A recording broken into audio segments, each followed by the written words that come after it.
Olá, família de Deus, seja bem-vindo a mais um momento de leitura da Palavra de Deus.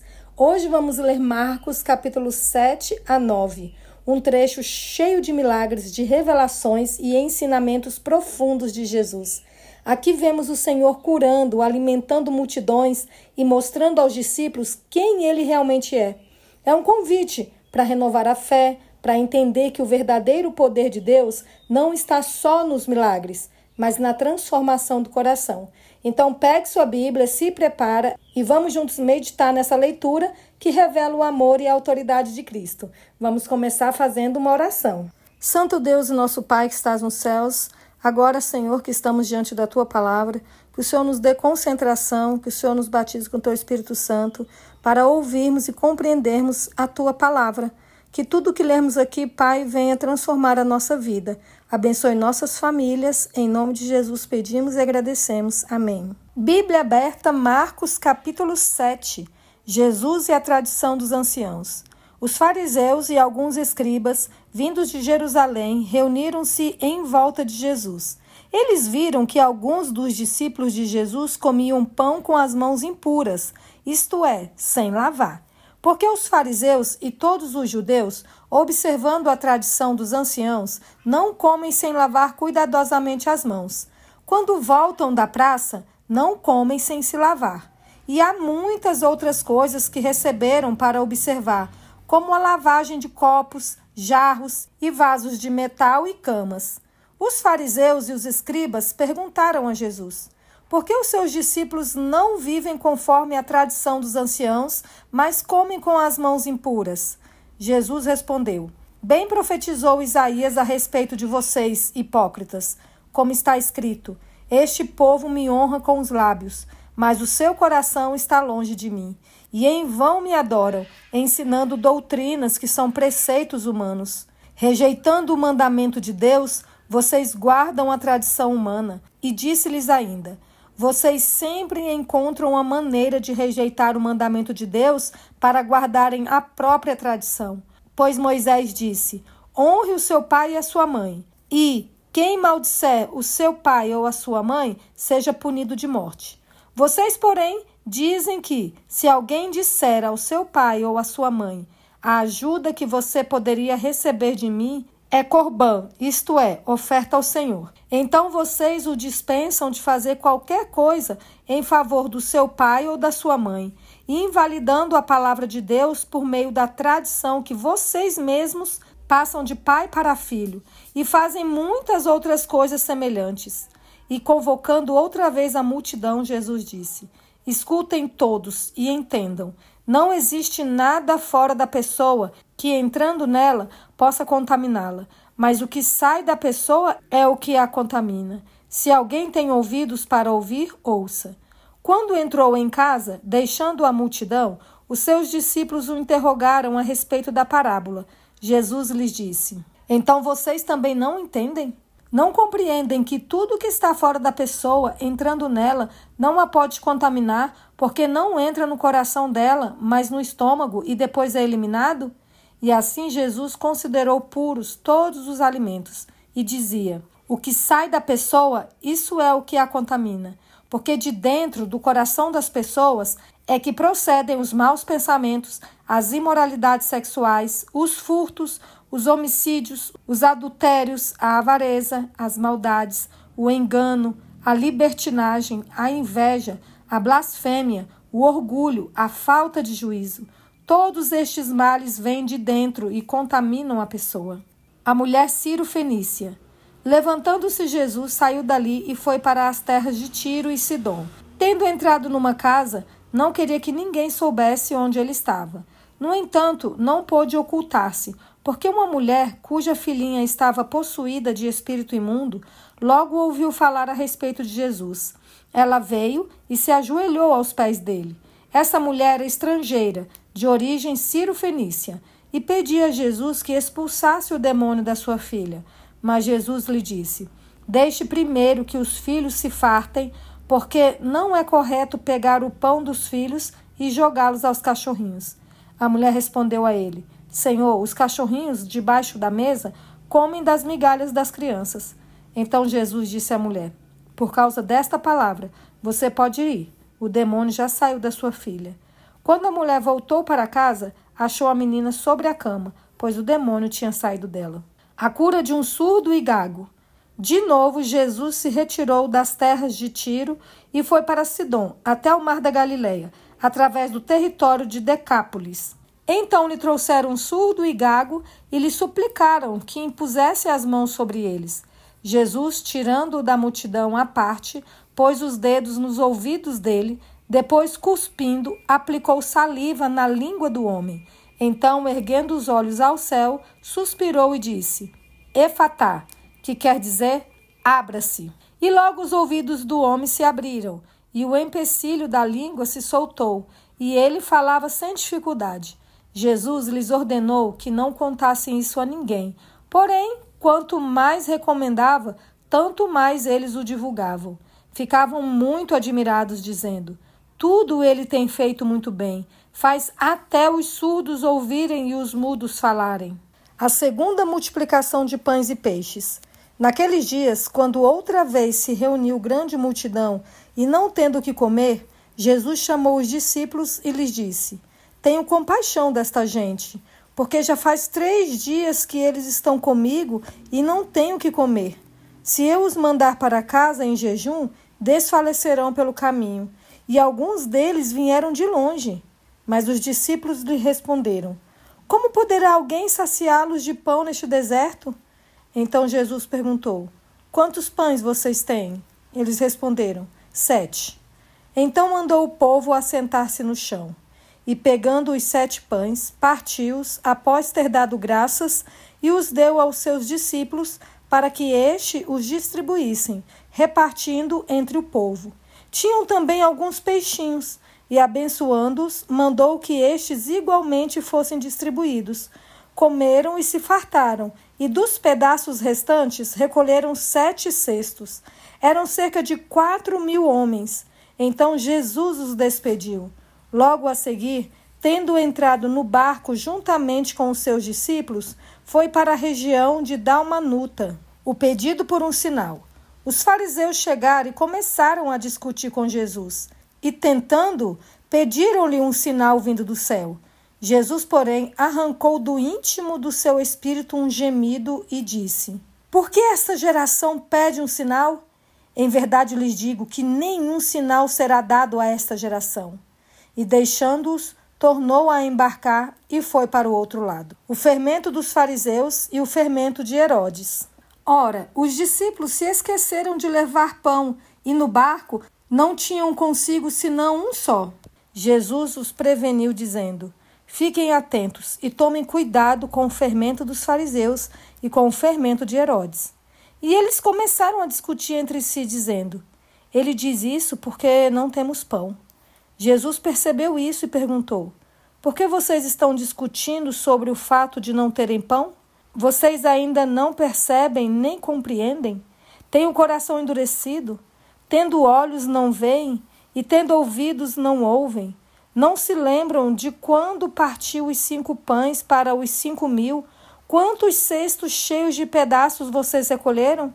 Eles responderam: 12.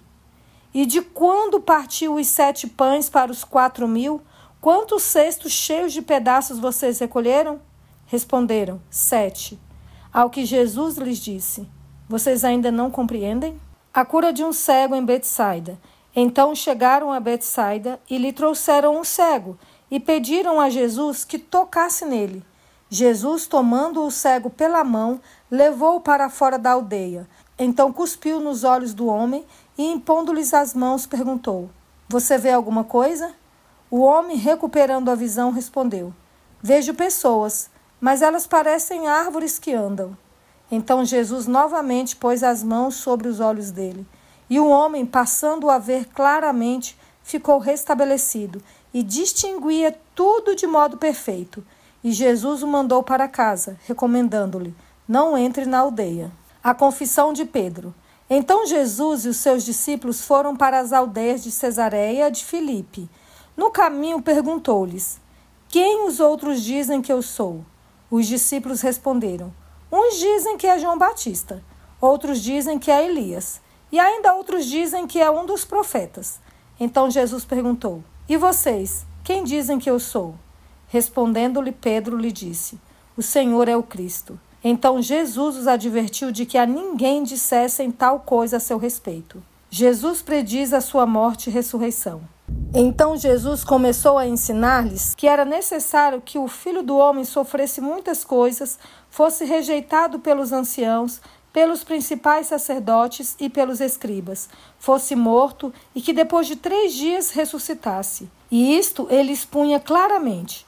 Então Pedro, chamando-o à parte, começou a repreendê-lo.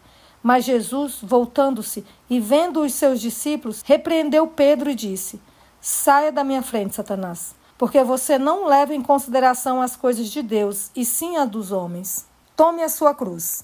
Então, convocando a multidão e juntamente os seus discípulos, Jesus lhes disse: Se alguém quer vir após mim, negue a si mesmo, tome a sua cruz e siga-me. Pois quem quiser salvar a sua vida, a perderá. E quem perder a vida por minha causa e por causa do Evangelho, esse a salvará. De que adianta uma pessoa ganhar o mundo inteiro e perder a sua alma? Que daria uma pessoa em troca de sua alma?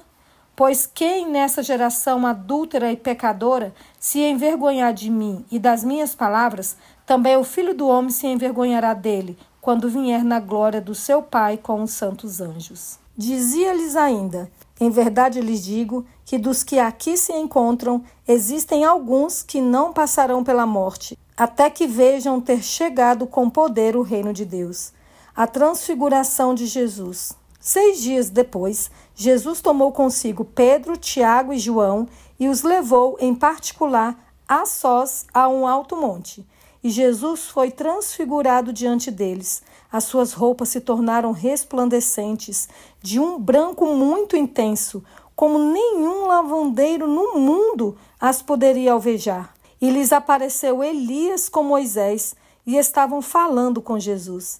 Então Pedro, tomando a palavra, disse a Jesus: Mestre, bom é estarmos aqui. Façamos 3 tendas, uma para o Senhor, outra para Moisés e outra para Elias. Pois não sabia o que dizer, por estarem eles apavorados. A seguir veio uma nuvem que os envolveu, e dela veio uma voz que dizia: Este é o meu filho amado, escutem o que ele diz. E de repente, olhando ao redor, não viram mais ninguém com eles, a não ser Jesus. A vinda de Elias. Ao descerem do monte, Jesus lhes ordenou que não divulgassem as coisas que tinham visto até o dia em que o Filho do Homem ressuscitasse dentre os mortos. Eles guardaram a recomendação, perguntando uns aos outros o que seria esse ressuscitar dentre os mortos. Então perguntaram a Jesus: Por que os escribas dizem ser necessário que Elias venha primeiro? Jesus respondeu: Elias, vindo primeiro, restaurará todas as coisas. Como, então, está escrito sobre o Filho do Homem, que sofrerá muito e será desprezado? Eu, porém, lhes digo que Elias já veio, e fizeram com ele tudo o que quiseram, como está escrito a respeito dele. A cura de um menino. Quando eles se aproximaram dos outros discípulos, viram numerosa multidão ao redor deles e os escribas discutindo com eles. E logo toda a multidão, ao ver Jesus, ficou surpresa e, correndo até ele, o saudava. Então Jesus perguntou: O que é que vocês estão discutindo com eles? E um, do meio da multidão, respondeu: Mestre, eu trouxe até o Senhor o meu filho, que está possuído de um espírito mudo. E este, sempre que se apossa dele, lança-o por terra, e ele espuma, range os dentes e vai definhando. Pedi aos seus discípulos que os expulsassem, mas eles não puderam. Então Jesus exclamou: Ó geração incrédula, até quando estarei com vocês? Até quando terei de suportá-los? Tragam o menino até aqui. E eles o trouxeram. Quando ele viu Jesus, o espírito imediatamente agitou o menino com violência, e caindo ele por terra, revolvia-se espumando. Jesus perguntou ao pai do menino: Há quanto tempo isso está acontecendo com ele? O pai respondeu: Desde a infância, e muitas vezes o tem lançado no fogo e na água para o matar. Mas se o Senhor pode fazer alguma coisa, tenha compaixão de nós e ajude-nos. Ao que Jesus respondeu: Se o Senhor pode, tudo é possível ao que crê. E imediatamente o pai do menino exclamou: Eu creio, ajude-me na minha falta de fé. Vendo Jesus que muita gente estava se reunindo, repreendeu o espírito imundo, dizendo-lhe: Espírito mudo e surdo, eu ordeno a você, saia deste menino e nunca mais entre nele. E ele, gritando e agitando-se muito, saiu, deixando-o como se estivesse morto, a ponto de muitos dizerem: Morreu. Mas Jesus, tomando-o pela mão, o ergueu e ele se levantou. Quando Jesus entrou em casa, os seus discípulos lhe perguntaram em particular: Por que nós não pudemos expulsá-lo? Jesus respondeu: Esse tipo de espírito só pode ser expulso por meio de oração. De novo, Jesus prediz a sua morte e ressurreição. E tendo saído dali, passavam pela Galileia, e Jesus não queria que ninguém o soubesse, porque ensinava aos seus discípulos e lhes dizia: O Filho do Homem será entregue nas mãos dos homens, e estes o matarão, mas 3 dias depois da sua morte ressuscitará. Eles, porém, não compreendiam isto e tinham medo de perguntar. O maior no reino dos céus. Chegaram então a Cafarnaum. Estando em casa, Jesus perguntou aos discípulos: Sobre o que vocês estavam discutindo no caminho? Mas eles se calaram, porque no caminho tinham discutido entre si sobre quem era o maior. E Jesus, assentando-se, chamou os 12 e lhes disse: Se alguém quer ser o primeiro, será o último e servo de todos.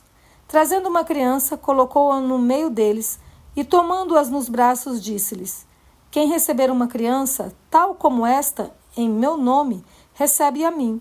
E quem receber a mim, não é a mim que recebe, mas aquele que me enviou. Quem não é contra nós é por nós. João disse a Jesus: Mestre, vimos um homem que expulsava demônios em seu nome, mas nós o proibimos de fazer isso porque não nos seguia. Mas Jesus respondeu: Não o proíbam, porque não há ninguém que faça milagre em meu nome, e logo a seguir possa falar mal de mim. Pois quem não é contra nós é a favor de nós. Pois aquele que lhes der de beber um copo de água em meu nome, porque vocês são de Cristo, em verdade lhes digo que de modo nenhum perderá a sua recompensa. Os tropeços. E se alguém fizer tropeçar um destes pequeninos que creem em mim, seria melhor para esse que uma grande pedra de moinho fosse pendurada no seu pescoço e fosse jogado no mar. E se a sua mão leva você a tropeçar, corte-a, pois é melhor você entrar aleijado na vida do que tendo as 2 mãos ir para o inferno, para o fogo que nunca se apaga, onde não lhes morre o verme, nem o fogo se apaga. E se o seu pé leva você a tropeçar, corte-o, pois é melhor você entrar na vida aleijado do que tendo os 2 pés ser lançado no inferno, onde não lhes morre o verme, nem o fogo se apaga. E se um dos seus olhos leva você a tropeçar, arranque-o, pois é melhor você entrar no reino de Deus com um olho só, do que tendo os 2 ser lançado no inferno, onde não lhes morre o verme, nem o fogo se apaga. Porque cada um será salgado com fogo. O sal é bom, mas se o sal vier a se tornar insípido, como lhe restaurar o sabor? Tenham sal em vocês mesmos e paz uns com os outros. E essa foi a leitura de hoje. A leitura nos lembrou que seguir Jesus exige mais do que palavras, exige entrega. Nos capítulos que lemos, ele curou, ensinou e mostrou que a verdadeira fé nasce da obediência, não da aparência. E quando Pedro o reconheceu como o Cristo, Jesus mostrou o caminho da cruz. Seguir a Cristo é negar a si mesmo, é deixar o velho eu para trás e caminhar com ele, mesmo quando é difícil. Então, se hoje o Espírito te tocou, não adie essa decisão. Entregue sua vida completamente a Jesus, porque quem perde a vida por amor a Ele, encontra o verdadeiro sentido de viver. Que Deus abençoe a sua vida e aguardo vocês aqui amanhã. Deus abençoe a todos.